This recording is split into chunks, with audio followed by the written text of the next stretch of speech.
kami di podcast Dari Tanah Kembali ke tanah. Ilmu Tanah Solid. Oke, jadi sebelumnya perkenalkan, nama aku Anissa Susanti, Soiler 21. Aku Liza Dwi, Soiler 21. Nah, jadi hari ini di podcast kita ada kedatangan narasumber kece nih. Ciri-cirinya kalau yang cowok biasanya pakai gantungan kunci di sini. Ayo tebak siapa? Kalau yang kakaknya nih kalem. Ito siapa Ito? Yang punya yang satu Ito. Mungkin sebelumnya dari kakak abang boleh perkenalan dulu. Dari abang dulu. Halo, aku Ijun, Soiler 19. Hai, aku Masari Putri dari Soiler 2019. Mana nih Ijun Mania suaranya? Melover. Nah, oke. Jadi kan di sini kita mau ngomongin tentang penelitian eksperimen sama survei. Jadi sebelumnya di sini mana kakak abang yang survei, mana yang ini eksperimen? Abang survei. Jadi my eksperimen. Nah, jadi apa sih sebelumnya yang mendasari kakak abang nih memilih survei dan eksperimen? Mungkin bisa dimulai dari siapa dulu yang menjawab? Kak Mai dulu Atau Bang Ijun boleh bebas. Boleh? Oke. Kalau abang ambil survei itu memang dari minat. Terus kebetulan waktu kalau mau cerita sedikit. Boleh. Jadi waktu semester 7 itu abang ikut MBKM di Desa Jatimulyo, PUI Edo Kolin. Nah, waktu nyari judul skripsi, sekalian isi deskripsi Elista. Waktu itu pembimbing magangnya itu Pak Dedi Antoni. Nah, Pak Dedi Antoni itu merekomendasikan istilahnya untuk menjadi pembimbing skripsi, tapi lokasinya di Desa Jatimulyo itu. Jadi ibaratnya dari skala MBKM abang itu lanjut penelitian surveinya di desa itu.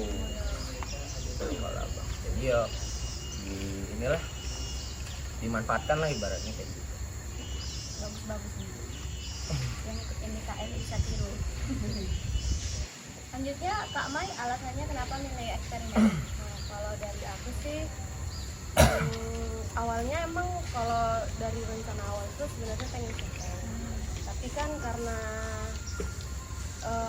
aku juga kan bukan asli Jambi ya. Jadi kalau misalnya masih bingung nih nyari, kalau mau survei nih mau nyari itu gimana ya gitu. Ada sih beberapa saran kayak di desa ini, cuman kembali ke kita ya. Aku mikir jauh nih, terus kayak aku juga nggak banyak kenal. Terus kemarin itu juga belum terlalu kenal ya sama mereka ini. Jadi kayak yang bantuin itu siapa ya. Jadi karena ada tawaran juga kayak suruh eksperimen, yaudah deh ngambil eksperimen aja, karena kan bisa juga nih di lahan kampus. Jadi aku nggak terlalu jauh sana kesini juga kan, nggak terlalu mengenal Jambi ya, karena aku perantau. Jadi udah ngambil yang sekiranya aku mampu aja deh, jadi ngambil eksperimen. Sebelum itu ada kendala gak sih kakak abang gitu dalam menentukan kayak aduh bingung nih kendalanya, kayak misal mau pilih survei atau eksperimen gitu, pasti bingung gak sih gitu? Nah, topiknya gitu, Penelitiannya. Kalau kendala sih pasti, karena sebelum milih judul atau lokasi itu kan kita harus punya referensi dulu. Itulah kita kadang bertanya ke entah ke dosen, entah ke kawan, entah ke senior bahkan. Jadi mungkin kendalanya itu adalah kita tidak mengenal situasi di lokasi yang kita mau. Tapi mungkin untuk judul penelitian atau itu ya mungkin itu lebih mudah dibandingkan nyari lokasinya. Itu sih kendalanya kalau di aku lebih ke lokasi. Kalau aku kendalanya dalam penentuan topik ya. Nah awalnya itu emang bingung ya, menanam apa, terus lakuannya apa gitu. Lebih ke ini ya, baca-baca skripsi senior yang dia juga eksperimen. Aku cari-cari ada nggak dari penelitian ini yang bisa dilanjutkan. Biasanya tuh ada nih saran penelitian itu, penelitian ini bisa dilanjut dengan mungkin penambahan dosis atau apa gitu kan. Jadi aku cari-cari, aku nemu kayaknya ini bisa dilanjutin nih dengan tanaman yang berbeda gitu. Jadi aku ajukan ke dosen. Nah itu juga lah, kita kan bimbingan nih, dosen juga kan tahu kan kalau yang misalnya topik yang kita ajukan ini bagus nggak gitu. Jadi awal judul topik aku yang awal itu sebenarnya ditolak, tapi dikasih saran, mending kamu buat seperti ini. Jadi dicari tahu lagi, oke deh ngambil itu. Nah setelah itu barulah fix topik yang sekarang ya. Nah, dari kan kita nih sudah dapat topik nih Kak, Bang, sudah dapat topik, sudah dapat judul juga. Terus apa sih yang pertama kali yang harus disiapkan sebelum kita tuh memulai penelitian kita? Kalau yang survei kita turun ke lapangan, kalau yang eksperimen kita ya mungkin mempersiapkan lahan dan lain sebagainya. Ini mungkin jauh dari Bang sendiri. Kalau survei pertama biasa yang dilakuin itu ground check. Nah ground check itu biasanya kalau sebelum ground check itu biasanya dilakuin itu sebelum seminar proposal. Karena kalau misalnya dilakuin sebelum seminar proposal itu lebih riskan, karena kita udah tahu kondisi di lokasi yang aku bilang tadi itu kayak mana. Jadi setidaknya kita memfiksasi untuk bagian skripsi itu udah tahu gitu, nah lokasinya kayak mana. Itu pertama yang ground check. Terus ada survei pendahuluan. Survei pendahuluan itu kita yang kayak persiapan gitu loh. Termasuk ground check itu tadi adalah survei pendahuluan. Setelah survei pendahuluan kita survei utama. Survei utama itu kita pengambilan data.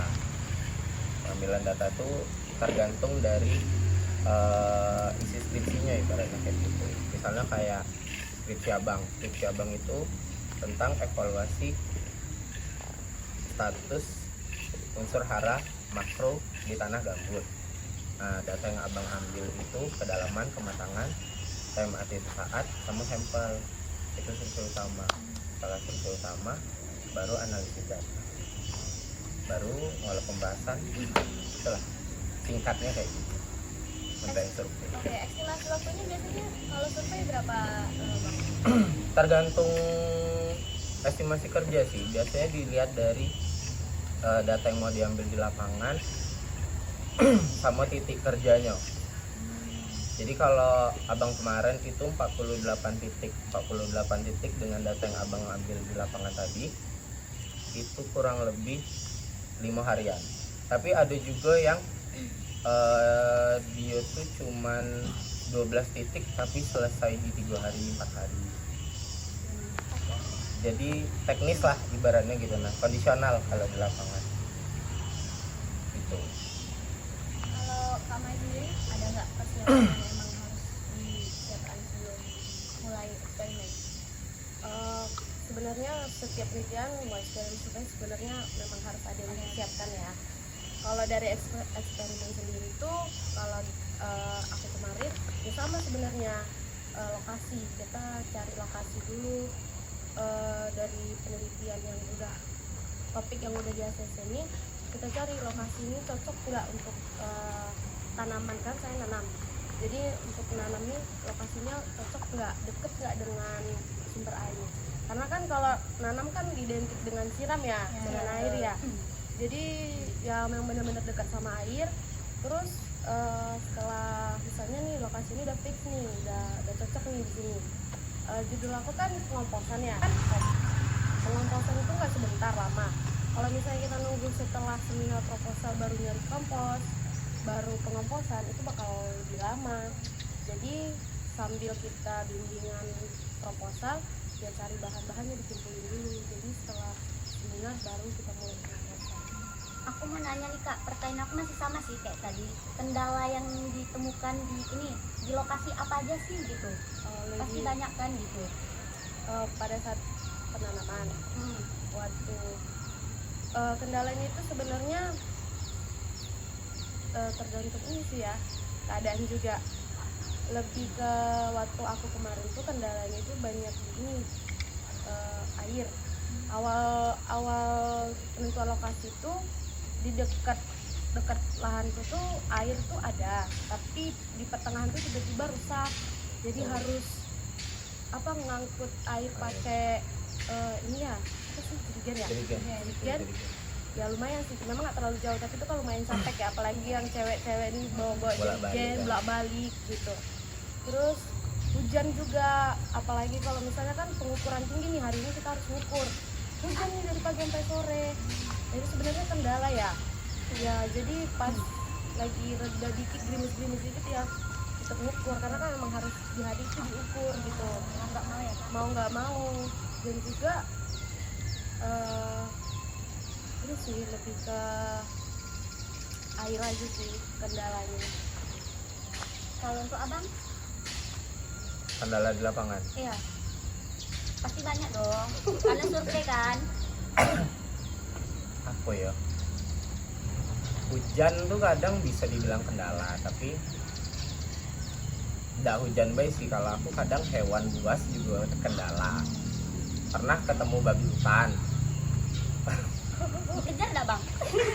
Untungnya enggak. Terus hujan yang paling repot sebenarnya dibandingkan hewan buas ya. Meskipun hewan buas lebih menyeramkan dari setan, tapi hujan lebih repot. Terus kadang apa lagi ya? Tapi yang baru-baru ini aku rasakan adalah kalau orang desa atau orang yang di lokasi, orang desa lah ibaratnya, itu tidak welcome tuh kurang enak gitu loh. Jadi kayak kalau orang tuh udah welcome, kami yang menjajah tanahnya nih gitu, jadinya kayak segan gitu loh. Berarti harus ada pendekatan juga ya kalau Iya. Tapi biasanya kalau misalkan kita udah mau ke lapangan itu pasti kita izin dulu kan bang sama yang punya tanahnya. Tapi kalau misalkan yang punya tanahnya kayak abang bilang tuh tadi, Nah itu agak gak enak juga. repot jadinya. Ya dibujuk-bujuk lah gitu. Jadinya. Kan kita udah bahas kendala nih, jadi sebelum misalkan abang sama kakak ini udah mau penelitian survei sama eksperimen, berapa sih kira-kira biaya yang harus disiapkan biasanya? Nah, soalnya nih pasti teman-teman bakal bertanya-tanya kan, pada kepo nih, Pada berapa kepo. sih biaya? Betul. Kayaknya eksperimen dulu. mau nabung dari awal. Iya, boleh dong kakak abang spill gitu, berapa sih? Untuk biaya ya, sebenarnya biaya itu bisa nggak jadi masalah kalau kita bisa pinter-pinter ya untuk ininya apa sih namanya, memanagenya. Karena kalau dari eksperimen sendiri, kalau dihitung-hitung gitu mungkin bakal banyak yang kayak takut nih ngambil eksperimen, biayanya mahal gitu kan. Tapi itu semua tergantung kita sih, gimana pinternya kita. Karena dari ini dulu ya, pembukaan lahan. Pembukaan lahan itu kalau misalnya kita di lahan pertanian belakang, sebenarnya itu nggak terlalu mahal ya. Kayak buat bedengan tuh kalau kita di belakang ini itu kenanya, kalau nggak salah kemarin aku tanya itu sekitar 300.000 itu kalau di belakang. Tapi kan kalau sendiri ilmu tanah itu kan lebih ke menganalisis tanah. Nah, lahan di belakang ini, lahan pertanian itu kan udah sering diolah nih. Jadi kan kandungan C organiknya udah tinggi. Jadi kita harus nyari yang lahan yang benar-benar belum pernah diolah. Kalau misalnya di belakang ada, ya itu rezeki kita dapat nih, lahan di belakang belum pernah diolah. Tapi kalau misalnya nggak ada, kita kan harus nyari keluar nih. Nah, kalau kita keluar nih, kemarin kalau nggak salah aku tanya sama kawan-kawan aku, tergantung juga ya biaya sewa lahan itu, ada yang mahal, ada yang enggak gitu. Mungkin karena yang punya lahan mengerti ini mahasiswa nih gitu. Kawan kami kemarin tuh kenanya 200.000, itu 3 bulan, itu termasuk murah sih ya lahan. Kebetulan dia dapat, mungkin yang punya lahan ini baik ya, kita nggak tahu. Terus sebenarnya di eksperimen tuh uangnya ini dia tuh keluarnya tuh dikit-dikit, kayak tahan dulu. Setelah lahan kita buat bedengan nih, kalau di luar tuh buat bedengan lumayan ya. Kena tuh 700.000 kalau nggak salah. Nah itulah kembali ke kita, pinter-pinter kita. Kalau kita punya kawan-kawan yang cowok kan bisa minta bantu. Paling tinggal beli makan, kasih makan, minum gitu kan. Kalau kita cuma mengharapkan udahlah suruh orang aja, ya bakalan banyak sih pengeluaran. Untuk kayak belik-belik sebenarnya kecil-kecil ya, kayak jaring, drum. Itu sebenarnya kalau kita pinter-pinter, mungkin ada senior kita yang udah penelitian kan, itu nggak mungkin langsung hilang kan, pasti kan ada kan, kita bisa pinjam atau kalau dia mau jual kita beli pasti harganya udah lebih murah. Nah itu sebenarnya kembali ke kita lagi sih untuk memanage gimana cara pengeluaran itu tidak terlalu banyak gitu. Kalau untuk Bang Udin sendiri biaya survei gimana? Spill dong, aku nih. Mungkin dari penjelasan Mai kayaknya yang survei sedikit lebih besar karena kami itu kadang pergi pertama naik mobil pickup kan, naik mobil ferry itu untuk ngisi barang-barang. Nah terus paling biaya makan di sana, biaya makan tuh paling ya sehari 3 kali. Terus beli peralatan sih yang lumayan banyak, entah plastik, entah label, entah apalah pokoknya. Terus sewa rumah kadang, jadi tidur tuh kadang juga nyewa anak-anak survei ini, kecuali kalau misalnya di lokasinya ada kenalan atau memang ada perangkat desa yang mau ngasih tempat tinggal gitu. Terus yang paling membludak adalah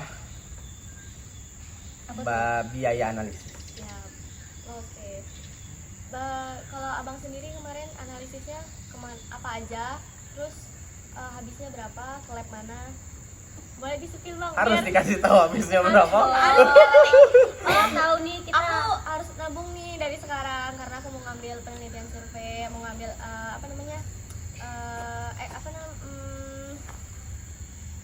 Biar kita ada bayang-bayang lah gitu Iya. Bang. Oke. Angkatan 21 kan udah mulai nih mau nyusun judul. Kalau parameter yang aku ambil itu NPK, N total, P total, K total, P tersedia sama KDD. Itu aku analisis di PT Sampurna di Bina Sawit Makmur Palembang. Total analisis itu 2.561.790 perak. Wow, lumayan. Lumayan besar juga ya. Iya. Itu belum lagi di lapangan. Tapi itu memang dapat arahan dan ya balik ke mampu atau idanya lagi gitu loh. Jadi tidak harus itu kan kimia. Jadi kalau ngambil kimia itu tidak harus ngambil makro yang kayak aku itu tadi, tidak harus yang NPK, bisa yang mikronya entah organik atau BN, ada FN kayak gitu. Tergantung kalian lagi kayak mana ke parameter skripsinya. Kalau untuk Kak Mai sendiri parameternya apa aja? Kalau aku kemarin parameternya pH sama P tersedia ya. Untuk analisis kemarin aku analisis kebetulan saran dari pembimbing di Jambi aja. Karena kan di situ juga mungkin karena ada nggak tahu lah. Jadi kalau misalnya kita analisis di Jambi itu ada potongan juga untuk mahasiswa yang mau tanam. Jadi itulah Gimana tuh? ada, kalau mau nanti tanya aja. Privilege ya jadi anak ilmu tanah. Jadi kalian harus gimana ya, rajin aja nih bertanya sama senior, cari info, jangan kayak dapat teman di sini. Tapi itu tergantung juga dosennya juga. Ada yang beberapa mungkin di situ tuh analisis misalnya parameter yang kita ambil itu nggak bisa, jadi kita harus keluar gitu. Kalau untuk aku kemarin kenanya itu 1.600.000 kalau nggak salah ya, 1.600.000 ya. Jadi potong 50%. Jadi 20% lumayan. Ya, 800. Jadi kakak kalau dihitung-hitung dari biaya lab sampai di lapangan dan sebagainya berapa? Wah, aduh, Kotornya aja, kotornya. kotornya berapa ya? Sebenarnya kalau dihitung-hitung tuh karena kan aku panel juga, jadi panel. kalau untuk yang di lapangan itu bagi dua ya, biayanya bagi dua. Kalau analisis sendiri memang karena kan parameter kami berbeda. Sebenarnya nggak terlalu banyak sih karena ada bantuan juga ya. Itu karena kita ya itu tadi kita harus mencari kalau bisa gratis kenapa enggak itu pasti sih Kak. Kemarin kalau nggak salah totalnya itu nggak nyampe sejuta sih. Wah, termasuk Hemat ya. hemat itu. Kalau aku kemarin sekitar, aku panel juga kebetulan sama Kiki Canakri DC. Itu total habis sampai analisis kalau aku baik itu 3,5 juta. Ya, teman-teman yang mau survei mungkin mulai dari sekarang harus nabung ya. Tapi tidak semua survei semahal itu kok pengeluarannya. Tergantung parameter. Tergantung parameter Kembali dan lagi. Kembali lagi ya ke kembali diri lagi. sendiri. Betul. Aku mau nanya nih, kakak kan eksperimen tanaman apa sih yang kakak tanam dan rata-rata eksperimen itu tanaman ditanam tuh apa aja sih gitu? Yang bisa Tanaman. dipakai gitu Kak. Kebetulan kemarin itu aku ngambil tanaman itu tanaman okra ya. Iya. Tahu nggak tanaman okra? Tahu. Mana tahu kan masih. Soalnya sering nih nanam apa, nanam okra. Pada bingung okra itu apa gitu kan. Nanam okra dan biasanya eksperimen itu kebanyakan ngambil tanaman sebenarnya tanaman-tanaman pangan. Karena kan itu yang istilahnya lebih cepet ya. Iya Kak. Kita nggak perlu lama kayak 3 bulan atau 4 bulan gitu. Tapi ada juga yang ngambil sawit tapi dia ke pembibitan. Mungkin nggak terlalu beda sih jauhnya. Mungkin kalau sawit tuh 4 atau 5 bulan. Tapi ya tahu kan harga bibit sawit berapa? Lumayan sih Kak. Nah, lumayan itu tergantung kita lagi. Kalau kita mau meneliti tentang pembibitan sawit ini, ya berarti kita harus menyiapkan budget lebih. Kalau misalnya apa ya cari aja yang mungkin sekiranya sanggup lah, kayak tanaman kacang tanah, kedelai. Itu pasti udah hampir banyak ya kedelai gitu. Rata-rata kedelai. Okra juga boleh sih dilanjut, itu masih bisa dilanjut sih penelitiannya aja. Rekomendasi ya. Kalau untuk abang, kenapa milih gambut sih? Karena minat. Karena memang masih penasaran waktu itu dengan gambut. Setelah MBKM tuh ya Bang, masih ada kayak Maksudnya kayak mana sih cara ngambil kematangan, kayak mana sih cara ngambil kedalaman, terus pengen lebih tahu dalam lagi, jadi untungnya di ACC judul abang waktu itu. Sama dosen yang suka gambut? Ya kebetulan. Nah biasanya nih Bang, kalau misalkan survei itu larinya kemana? Ke fisika kah, biologi, atau kimia? Kalau survei itu tergantung sih. Ada yang biologi, ada yang fisika, ada yang kimia. Cuman paling banyak itu ngambil fisika sama kimia ya. Paling banyak sih itu. Karena mungkin dari referensi itu masih enak dicari. Terus banyak juga dosen yang lebih bisa ngarahin lah gitu. Kalau fisika kimia. Kalau untuk eksperimen sendiri Kak, biasanya apa? Kalau untuk eksperimen sendiri sebenarnya hampir yang pertama ya. Eksperimen juga ada yang fisika, ada juga yang nanam. Mungkin semua orang kalau eksperimen tuh pasti kimia nih, enggak juga. Ada juga kok yang dia eksperimen tapi fisik. Nah biasanya kan kalau yang fisik itu kan judulnya pasti agregat, tentang agregat, terus kepadatan episode biasanya itu, terus konsentrasi juga ada. Nah kalau kimia juga pH itu kan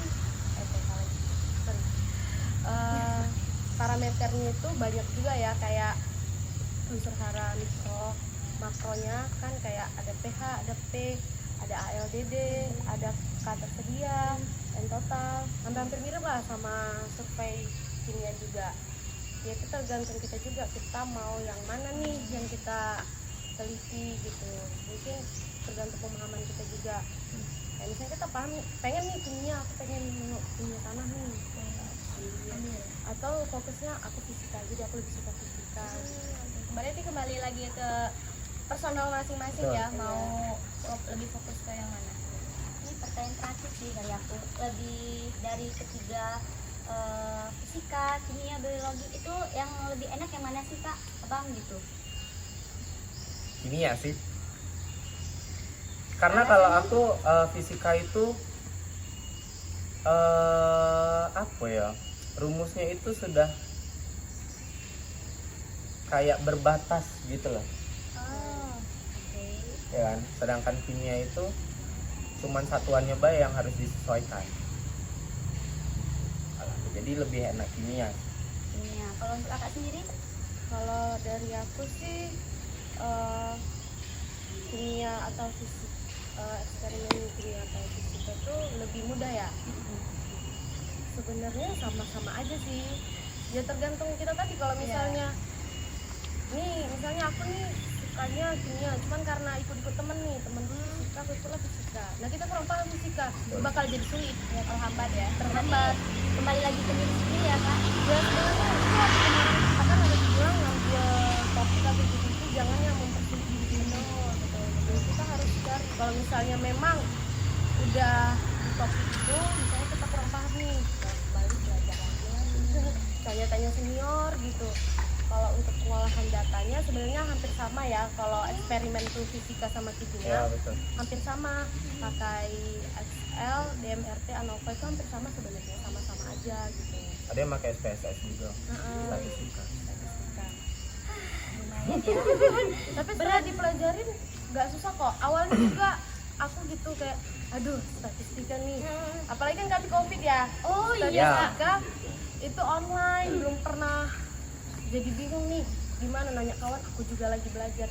Itu tanya searching di YouTube, belajar sendiri. Tapi setelah paham, itu langsung pasti gini, gampang ternyata gitu. Oke. Dari aku nih kak, pertanyaan terakhir sama abang. Pesan untuk adik-adik yang mungkin mengambil eksperimen sama yang mengambil survei. Pesan terakhir.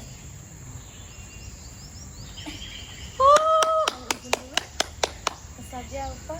Pesan aku, pikirkanlah baik-baik, renungkanlah, carilah topiknya yang sesuai minatnya, jangan ngikut-ngikut kawan.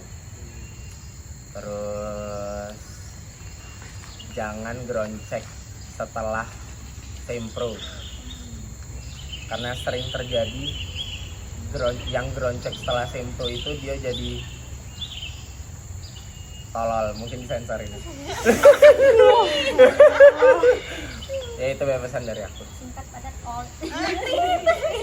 Kalau dari Kak Mai sendiri? Kalau dari aku pesan ya, ya hampir-hampir mirip ya. Kalau ngambil misalnya mau milih eksperimen atau survei, itu kembali dicari tahu dulu nih, eksperimen itu gimana, survei itu gimana, sanggup gak nanti menjalani. Jangan nanti udah setengah jalan, aduh kayaknya aku gak sanggup di sini, mau pindah. Maka itu jadi mengulur waktu ya, makin lama. Jadi cari tahu dulu eksperimen, kalau misalnya udah memilih eksperimen mau di kimia atau fisika nih gitu. Jadi dicari tahu terus mampu nggak ya menjalaninya. Nah dan juga ya itu sama, jangan ngikut-ngikut teman, karena teman ayo bareng lah yuk di survei gitu, kita kayak udahlah daripada aku bingung nyari-nyari topik lagi, ikut deh gitu. Nah nanti kawan kita ini karena dia kan minatnya di situ nih, dia selesai kita hambat lama, setelah dia selesai kita mau ngapain, bingung kan. Nah itu jadi kayak ya lebih dipikirkan lagi, terus cari-cari info ya ke senior-senior, tanya-tanya kak gimana kalau misalnya aku ngambil ini, gimana gitu, tanya saran gitu. Setelah udah yakin nih kamu mau ambil itu, Aku nambah, Boleh bang. anak 21 nanti jangan kebanyakan groncek, Geruncak kalau kata Pak Agus. gitu baik. Nah ini sering nih sebenarnya kayak eksperimen nih kak, apalagi yang ngambil pengomposan ya. Untuk yang bakal ngambil pengomposan itu jangan diperintah pembimbing baru gerak. Misalnya gini, kita karena belum seminar proposal nih, kita kayak udahlah fokus proposal dulu nih. Padahal kita di pengomposan kan, kan sambil kita mungkin lagi revisian atau draft kita lagi di bawah dosen menunggu revisian, kita bisa cari nih bahan-bahan kompos kita di mana. Karena nggak selalu ya dosen itu kayak ini kerjakan kan, dosen juga punya kesibukan kan, udah disuruh ya udah kerjakan yang bisa dikerjakan ya langsung dikerjakan, jangan tunggu diperintah. Karena banyak nih aku lihat ya yang ngambil pengomposan ini, dia kan ditanya nih udah mulai nyari bahan-bahan kompos nggak dek, belum kak, kan belum punya proposal. Loh nggak harus juga, mungkin pengomposannya memang harus setelah ini ya seminar proposal ya. Tapi kan nyari bahan-bahannya itu tuh mengurangi waktu juga buat yang eksperimen ya. Kalau misalnya kalian setelah seminar proposal baru nyari bahan, itu bakal lama. Belum lagi pasti ada yang bakal ngilang nih setelah seminar proposal, hilang-hilangan. Jadi sambilan lah biar cepet dikumpulin, dicari. Terus kalau misalnya setelah seminar proposal kan bisa langsung ngolah. Jadi dia lebih cepet mengisi waktu luang gitulah ya Kak. Iya, karena kan nunggu kompos itu jadi juga lumayan tergantung bahan kita juga kan. Biasanya itu sebulan, paling cepet tuh sebulan jadi, tapi ada yang sampai 2 bulan juga gitu, makanya langsung. Oke, mungkin untuk teman-teman Sailor boleh dicatat pesan dan pesan dari kakak abangnya. Sebelumnya kami di sini host berdua mengucapkan terima kasih banyak kepada kakak abang yang sudah mau menjadi narsum pada podcast kali ini. Nah, ini jadi untuk para teman-teman Sailor yang belum kebagian merchandise, boleh pantengin terus IG kami KMIT Unja, boleh klik link di bawah ini ya. Oke, sekian dari podcast kami hari ini. Tunggu kami di podcast selanjutnya dari tanah Kembali ke tanah.